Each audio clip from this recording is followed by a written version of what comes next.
Letteratura, giornalismo, poesia, arte, musica sono gli ingredienti della 7ª edizione della Fiera delle Parole, manifestazione che si prefigge di raccontare tutto l'immenso mondo che può essere racchiuso nelle pagine di un libro.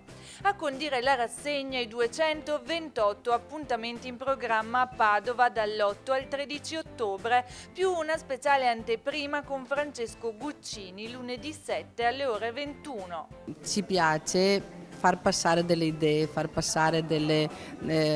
conoscere degli argomenti, forse viene fuori anche come la pensiamo, cosa pensiamo, perché trattiamo argomenti seri, importanti e ognuno si può fare un'idea. Comunque parliamo di giustizia, parliamo di solidarietà, parliamo di diritti civili, parliamo delle donne. Così Palazzo del Bo, Sala dei Giganti, Conservatorio Pollini, Centro Culturale Altinate San Gaetano, Teatro Ruzzante, Caffè Pedrocchi, Museo Diocesano, Multisala MPX e tanti altri luoghi come librerie e molte scuole nel centro storico saranno palcoscenico degli incontri. Io vorrei sottolineare che anche i nomi che subito non si riconoscono, che non sono famosi, che non vanno in televisione, in questo programma ci sono tantissime persone che vanno ascoltate, tantissimi autori giovani, magari anche cantautori,